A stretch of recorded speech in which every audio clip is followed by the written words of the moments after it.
एक नगर में एक मलूक अरोड़ा के नाम का धनवान किसान था।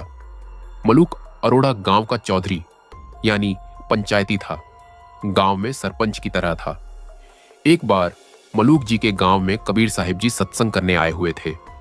कबीर साहिब जी जिस भी भक्त के घर यहां सत्संग करने जाते तो भक्त लोग गुरु जी की सेवा में खीर हलवे का प्रसाद बनाते थे। लेकिन गांव में स्वयं को बुद्धिमान समझने वाले कुछ लोग कबीर साहिब के भक्तों का अपमान करते थे। उनमें से एक ने जाकर मलूक राम जी को बताया, चौधरी जी, गांव में एक ठग आया हुआ है जो लोगों को मूर्ख बना रहा है और रोज खीर हलवे के प्रसाद बनवा बनवा कर खा रहा है। अच्छा ठीक है, मैं देखता हूँ उसे। कहाँ आया हुआ है, किस व्यक्ति के घर है? वह तो रोज नए नए घर और पकवान खाता है। आज वह धनराम के घर ठहरा हुआ है। मलूक राम जी धन्ना भक्त के घर गए जहां कबीर साहिब जी सत्संग कर रहे थे। अरे धनन्ना भाई, आज क्या हो रहा है आपके घर? साहब जी, हमारे घर आज सत्संग है और खीर हलवे का प्रसाद भी बनाया जा रहा है।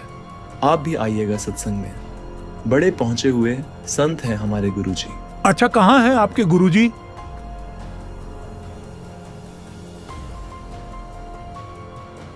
ए भक्त, आप क्यों आए हो हमारे गांव में? यहाँ किसने बुलाया आपको? अरे भाई, मैं तो इधर भक्तों के यहाँ आया हूँ और आप कहते हो तो चला जाता हूँ। लेकिन मैंने क्या गलत कर दिया? मैं जानता हूँ, आप जैसे संतों को कई नकली लोग चोला डालकर बैठ जाते हैं। कोई काम क्यों नहीं करते हैं आप लोग? क्यों भोले भाले लोगों को ठग रहे हैं? चौधरी जी, जब मुझे मेरा भगवान बिना कुछ किए ही दे रहा है तो मुझे क्यों काम करना? अच्छा, तो ये भगवान हमें क्यों नहीं देता बिना किए? हम तो सारा दिन काम करते हैं, तब खाते हैं। देखो चौधरी, आपने कभी उस भगवान पर विश्वास ही नहीं किया। दृढ़ विश्वास करना पड़ता है, ऐसे में वह सभी को दे सकता है। चलो ठीक है, आज मैं करता हूं आपके भगवान पर विश्वास। आज ना तो घर में खाना खाऊंगा और ना ही इस नगर में।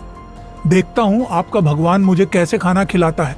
जरूर भक्त जी, आप बस अपना विश्वास टूटने मत देना। मैं भी भक्त ही हूं और अब तो विश्वास रखकर ही देखूंगा। लेकिन मेरी एक शर्त भी सुन लो। अगर आपके भगवान ने मुझे भोजन नहीं दिया तो आपको मेरा सेवक बनकर खेतों में काम करना पड़ेगा। ठीक है, मुझे मंजूर है। अब एक शर्त मेरी भी तो हो। अगर आपको भगवान ने भोजन खिला दिया तो क्या करना? तो मैं आपका चेला बन जाऊंगा, आपको अपना गुरु स्वीकार करूंगा। अच्छा तो ठीक है, अब आप जहां जाना चाहो जा सकते हो। मलूक राम जी खाली हाथों अपने खेतों के बिल्कुल विपरीत दिशा में चले गए। आज तो कुछ ऐसा करूंगा कि भगवान भी सोचे कि कैसे खाना खिलाऊं। नगर से काफी दूर आ चुका हूं, इस पेड़ पर चढ़ जाता हूं। अब देखता हूं कि यहाँ कहां से भोजन आता है। मलूक राम जी पेड़ पर बैठे रहे। काफी देर हो चुकी थी। कुछ देर बाद उधर ही जंगल में बकरियां चराने वाले कुछ गड्ढिए आए। उस दिन उनका कोई त्योहार था।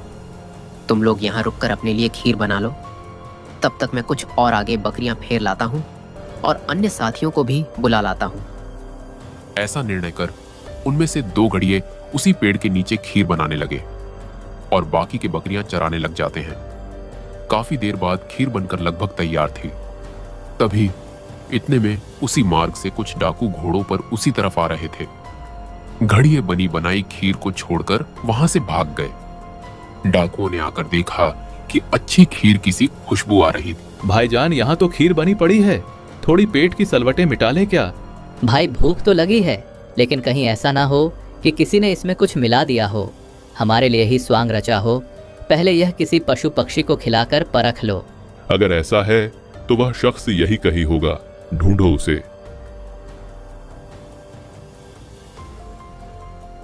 अरे वो ऊपर बैठा पेड़ पर पटको उसे नीचे, उसे ही खिला कर देखो। नीचे आ जा बेधूर। नहीं भाई, मैं नीचे नहीं आऊंगा, इससे मेरा कोई संबंध नहीं है। अच्छा, नीचे आता है या गोली मारूं? नहीं भाई, मैं नहीं आ सकता।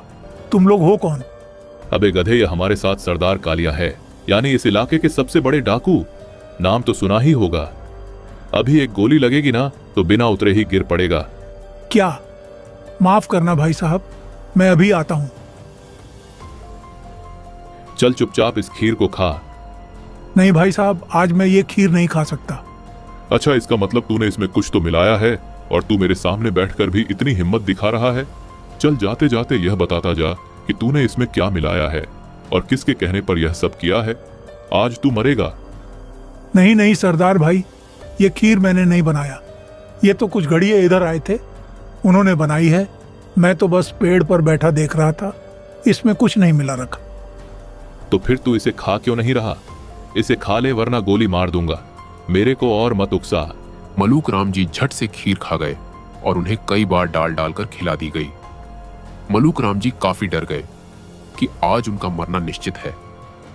हे धन्ना दास के गुरुजी, मुझे बचा लीजिए। महात्मा, मैं आपका चेला बन जाऊंगा, मुझे माफ करो। मैंने आपसे अच्छा व्यवहार नहीं किया। बैठा रह कुछ देर यही, अभी पता चल जाएगा तेरा, लेकिन मरने से पहले पूरा सच उगल दे। डाकू भाइयों, असल में इस खीर में कुछ भी नहीं मिला रखा। ये खीर बनाई ही कुछ गड्ढियों ने है। मैं तो बस इसलिए नहीं खा रहा था कि मेरी एक संत जी से शर्त लगी थी। उस शर्त के लिए इधर जंगल में आकर बैठा था कि कोई मुझे खाना ना खिला दे। मैं तो इस नगर का चौधरी हूं, मलूक राम नाम है मेरा। चल जा, तू पहला आदमी है जिसे मैं जिंदा छोड़ रहा हूं। चल भाग जा यहां से। मलूक राम जी झट से खड़े हुए और पूरी गति से वहां से निकल आए। चौधरी जी ने पीछे मुड़कर भी नहीं देखा, सीधा कबीर साहिब के पास सत्संग में धनन्ना भक्त के घर पहुंच गए। क्या हुआ चौधरी जी? इतना घबराए हुए से क्यों लग रहे हो? भगवान ने आपकी भूख नहीं मिटाई क्या? मलूक राम जी कबीर साहिब जी के चरणों में गिर गए। क्षमा कीजिए महात्मा, आपकी लीला आप ही जाने। आपका भगवान तो मार मार खीर खिलाता है और ना खाता तो मारा जाता। आप ही की रजा से जिंदा बच पाया हूँ। यह सब खेल हमारे किए, हमसे मिले सो निश्चय जिए। मैं आपके लिए ही तो आया हूँ यहाँ। अब बचे जीवन को सत भक्ति में लगाकर सफल करो।